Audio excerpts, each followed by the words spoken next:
श्री अष्टवक्र कहते हैं तब बंधन है जब मन इच्छा करता है, शोक करता है, कुछ त्याग करता है, कुछ ग्रहण करता है, कभी प्रसन्न होता है या कभी क्रोधित होता है। तब मुक्ति है जब मन इच्छा नहीं करता है, शोक नहीं करता है, त्याग नहीं करता है, ग्रहण नहीं करता है, प्रसन्न नहीं होता है या क्रोधित नहीं होता है। तब बंधन है जब मन किसी भी दृश्यमान वस्तु में आसक्त है। तब मुक्ति है जब मन किसी भी दृश्यमान वस्तु में आसक्ति रहित है। जब तक मैं या मेरा का भाव है तब तक बंधन है। जब मैं या मेरा का भाव नहीं है तब मुक्ति है। यहाँ जानकर न कुछ त्याग करो और न कुछ ग्रहण ही करो। श्री अष्टवक्र कहते हैं यहाँ कार्य करने योग्य है अथवा ना करने योग्य, और ऐसे ही अन्य द्वंद्व हाँ या ना रूपी संशय कब और किस से शांत हुए हैं, ऐसा विचार करके विरक्त उदासीन हो जाओ, त्यागवन बनो, ऐसे किसी नियम का पालन न करने वाले बनो।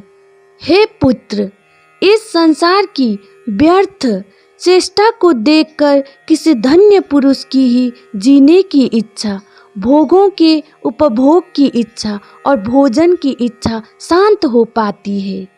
यहाँ सब अनित्य है। 3 प्रकार के कष्टों दैनिक, वैदिक और भौतिक से घिरा है। सहारहीन है, निंदनीय है, त्याग करने योग्य है, ऐसा निश्चित करके ही शांति प्राप्त होती है। ऐसा कौन सा समय अथवा उम्र है जब मनुष्य के संशय नहीं रहे हैं, अतः संशयों की उपेक्षा करके अनायास सिद्धि को प्राप्त करो। महर्षियों, साधुओं और योगियों के विभिन्न मतों को देखकर कौन मनुष्य वैराग्यवान होकर शांत नहीं हो जाएगा। चैतन्य का साक्षात ज्ञान प्राप्त करके कौन वैराग्य और समता से युक्त, कौन गुरु जन्म और मृत्यु के बंधन से तार नहीं देगा। तत्वों के विकार को वास्तव में उनकी मात्र के परिवर्तन के रूप में देखो।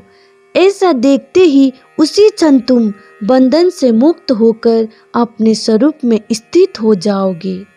इच्छा ही संसार है, ऐसा जानकर सबका त्याग कर दो। उस त्याग से इच्छाओं का त्याग हो जाएगा और तुम्हारी यथारूप अपने स्वरूप में स्थिति हो जाएगी। श्री अष्टवक्र कहते हैं कामना और अनर्थों के समूह धन रूपी शत्रुओं को त्याग दो। इन दोनों के त्याग रूपी धर्म से युक्त होकर सर्वत्र विरक्त उदासीन हो जाओ। मित्र, जमीन, कोषागार, पत्नी और अन्य संपत्तियों को सपनों की माया के समान 3 या 5 दिनों में नष्ट होने वाला देखो। जहाँ जहाँ आसक्ति हो उसको ही संसार जानो। इस प्रकार परिपक्व वैराग्य के आश्रम में तृष्णा रहित होकर सुखी हो जाओ। तृष्णा कामना मात्र ही स्वयं का बंधन है। उसके नाश को मोक्ष कहा जाता है। संसार में अनासक्ति से ही निरंतर आनंद की प्राप्ति होती है। तुम एक अद्वितीय चेतना और शुद्ध हो तथा यह विश्व अचेतन और असत्य है। तुम में अज्ञान का लेश मात्र भी नहीं है और जानने की इच्छा भी नहीं है।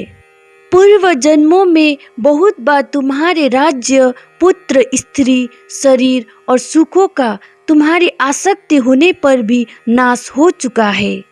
पर्याप्त धन, इच्छाओं और शुभ कर्मों द्वारा भी इस संसार रूपी माया से मन को शांति नहीं मिली। कितने जन्मों में शरीर, मन और वाणी से दुख के कारण कर्मों को तुमने नहीं किया। अब उससे उपरत विरक्त हो जाओ।